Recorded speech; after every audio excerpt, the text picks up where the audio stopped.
Halo teman-teman semuanya, selamat datang di kurs dasar pemrograman desktop dengan C++. Ketemu lagi dengan saya, Reski Yunanda. Pada pertemuan kali ini, kita akan membahas mengenai instruksi logika. Instruksi logika biasanya disebut dengan selection atau decision. Ya. Dalam pemrograman, ini digunakan untuk membuat keputusan berdasarkan kondisi tertentu. Ini memungkinkan program untuk menjalankan perintah berbeda berdasarkan kondisi atau ekspresi yang sesuai, gitu ya. Nah, bentuknya seperti ini. Teman bisa lihat flowchart-nya di bawah ini. Ini adalah diagram untuk logika ya, yang kita pelajari sebelumnya. Kalau kondisinya sesuai, kalau true, dia akan menjalankan statement yang ini. Kalau tidak, maka dia akan menjalankan statement yang ini. Ya, kita akan coba lihat lagi flowchart berikutnya. Di sini ada penggunaan selection juga ya. Kita fokus ke bagian yang tengah sini. Dia membuat logika jika mereka membeli kurang dari 6 muffin, maka dia akan buy less ini ya. Diberikan pajak gitu ya. Kalau kurang dari 6 nih. Yes. Kalau tidak, berarti lebih dari 6 ya. Dia belinya dari tax-nya 0. Nah, ini logika yang dia berikan di program ini. Oke, lanjut ke bahas lebih dalam lagi. Nah, dalam selection atau decision, kita bisa memakai 4 cara ini. Ya. If else, nested if, dan switch. If ini bisa disebut sebagai single alternative. If else ada 2 alternatif. Nested if ini bercabang gitu ya, if yang bercabang, dan switch ini paralel alternatif. Kita coba lihat bentuknya seperti ini. Di sini ada if else gitu ya. If ini yang single alternatif tadi, jadi dia kondisinya true aja yang dijalankan. Kalau ketika false dia skip, nggak ada proses yang dijalankan. Kalau if else dia ada kondisi true dan false. Kondisi true dia jalan, kalau false dia juga jalan. Nah, ini kita cobakan nanti di codingan satu persatu gitu ya. Nah, ini juga if else if gitu ya. Ini dia else-nya memakai if. Nah, nested if ini if yang bercabang. Dalam if ada if lagi gitu ya. Nah, ini ada paralel tadi, ada switch ya. Kita coba lihat switch itu bagaimana. Nah, kondisi switch case adalah percabangan kode program di mana kita membandingkan isi variabel dengan beberapa nilai. Nah, jika kita inputkan variabelnya atau kita setting variabelnya, dia akan mengecek nanti. Nah, yang mana yang sesuai ya. Jika proses perbandingannya menghasilkan true, maka kode blok program yang akan diproses yang true ya, diproses. Nah, ini bentuknya yang switch statement. Ini expression tadi ya, variabel kita misalkan. Nah, dia equalnya kemana? Ya, misalkan kita cek gitu ya. Equalnya ke 1 misalkan. Jadi ini kode blok 1 yang dijalankan. Kode blok 3 misalkan yang sesuai, maka yang kode blok 3 yang dijalankan. Gitu ya. Misalkan user atau variabelnya tidak ada yang sesuai, maka default code ini akan dijalankan. Oke, itu untuk teorinya. Kita akan move ke codingannya. Untuk codingan saya memakai online compiler dari C Shell ya. Teman-teman bisa akses di sini cpp.sh. Oke, misalkan di sini saya punya integer x dengan nilai 10. Saya akan lakukan logika if gitu ya. If x besar dari 5, maka ini saya bikin logikanya, maka cout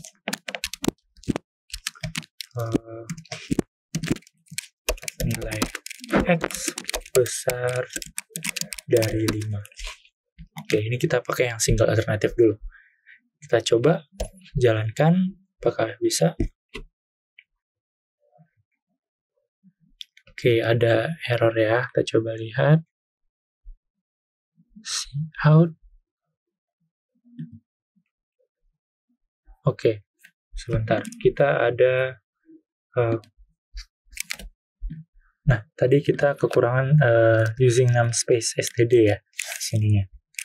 Kita tambahkan using namespace std. Kalau tidak ada ini, maka dia akan error ya. Dia minta std titik seperti ini. Kalau tidak pakai deklaratif kayak gini ya, direktif. Kalau kita pakai using namespace std, maka ini tidak perlu kita buat gitu ya. Kita coba jalankan lagi ya. Di sini dia ngecek if x besar dari 5, harusnya ini jalan, kondisinya true gitu ya.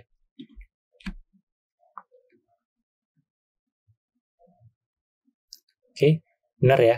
Jadi muncul di sini nilai x besar dari 5. Kalau kita ubah misalkan x kecil dari 5, sedangkan nilai x-nya 10 gitu ya. Kita coba jalankan, apakah muncul, tampil?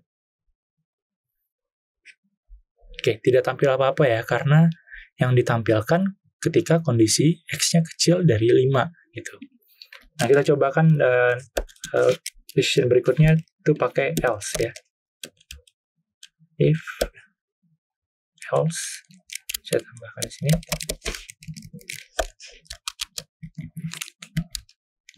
Else ya, cout nilai x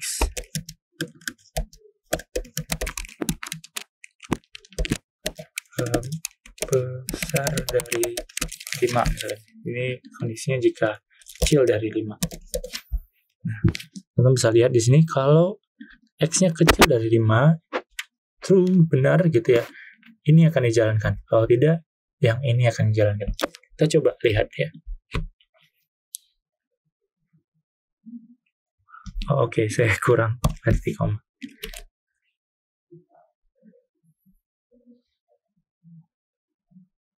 Oke, betul ya. Jadi nilai x-nya besar dari 5. Gitu. Selanjutnya kita cobakan logika percabangan ya, nested if. Ya, tadi sudah else gitu ya. Oh ya, if else kita belum ya. Kita cobakan else if ya. Sorry.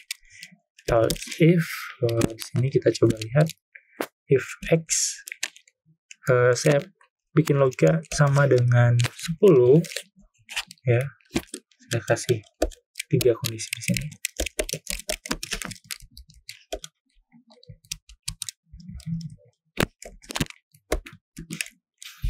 Sampai dengan 10, maka nilai x besar dari 5 dan nilainya 10, misalkan gitu ya. Di sini saya kasih kondisi. Nah, ini cout yang else-nya nilai x besar dari 5 tapi bukan 10 ya. Nih kita coba jalankan.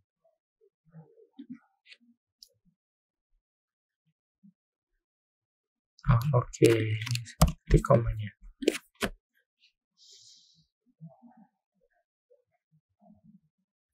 Benar ya. Dan dia akan ngecek di sini. Di sini kita cek if dulu di awal. Apakah kecil dari 5? Bukan ya, karena x kita 10. Dia akan masuk ke statement berikutnya. Else if yang ini.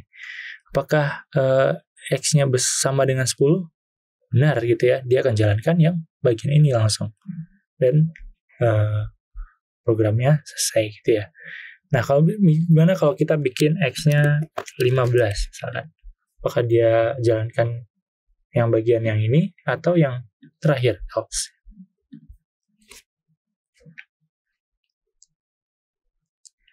Dia jalankan yang paling terakhir ya. Karena ketika dicek kecil dari 5, false, salah gitu ya.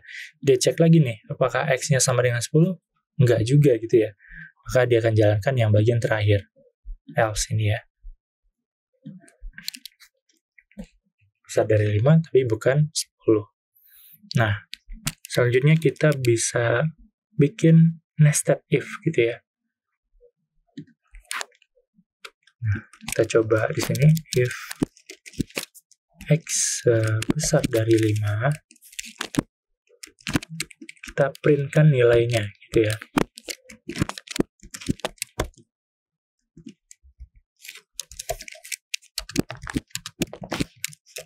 Nilai X adalah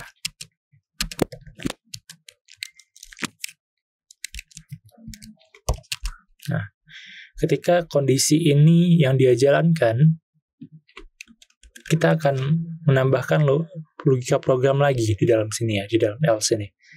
Kalau benar X besar dari 5, maka kita coba printkan nilai X-nya, gitu ya. Kita coba jalankan.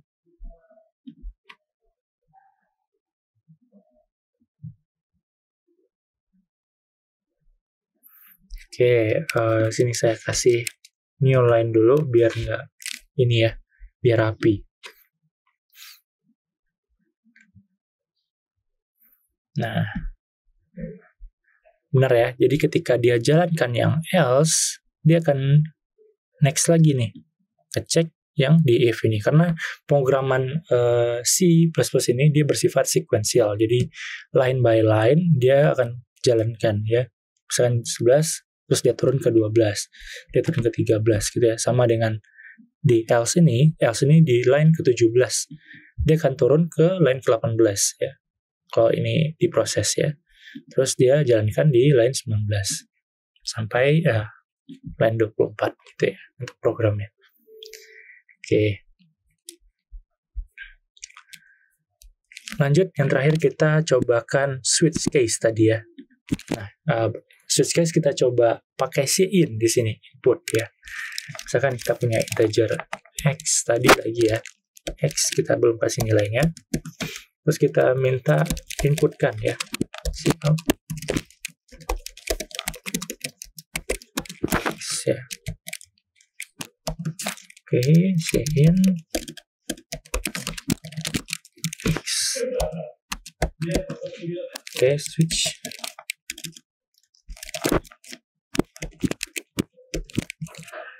X di sini. Nah, saya kasih case 1.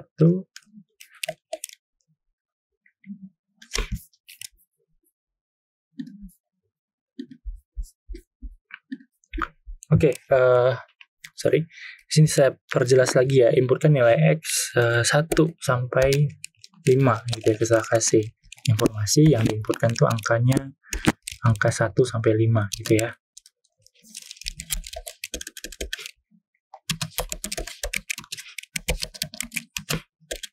Angka 1 sampai 5.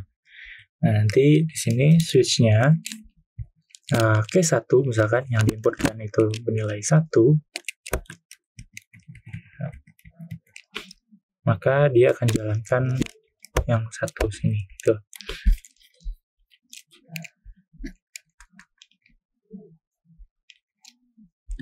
Baik, kita tidak perlu kurung kurawal ya.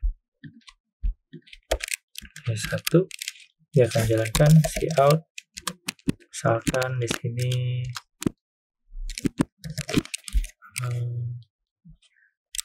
kita punya integernya bukan X, ganti dengan day ya.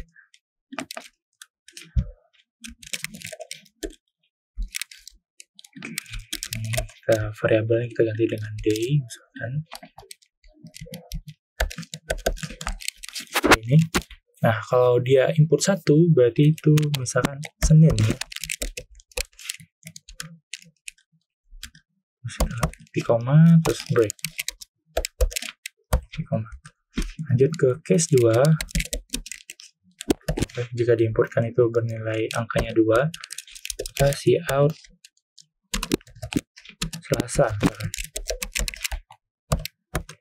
Terus break. Case 3 saya copy aja biar cepat. Nah, ini ya. Sorry. 3, 4, 5. Ini Rabu, Kamis ya. Jumat.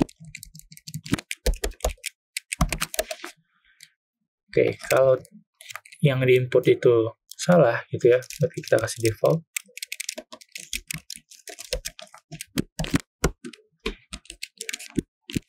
Cout.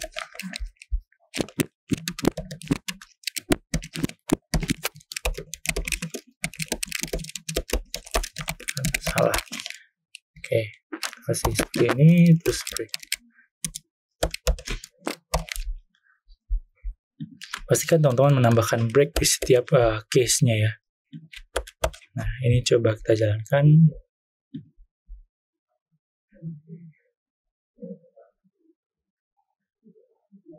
Oke, ya kita inputkan nilai 5 misalnya.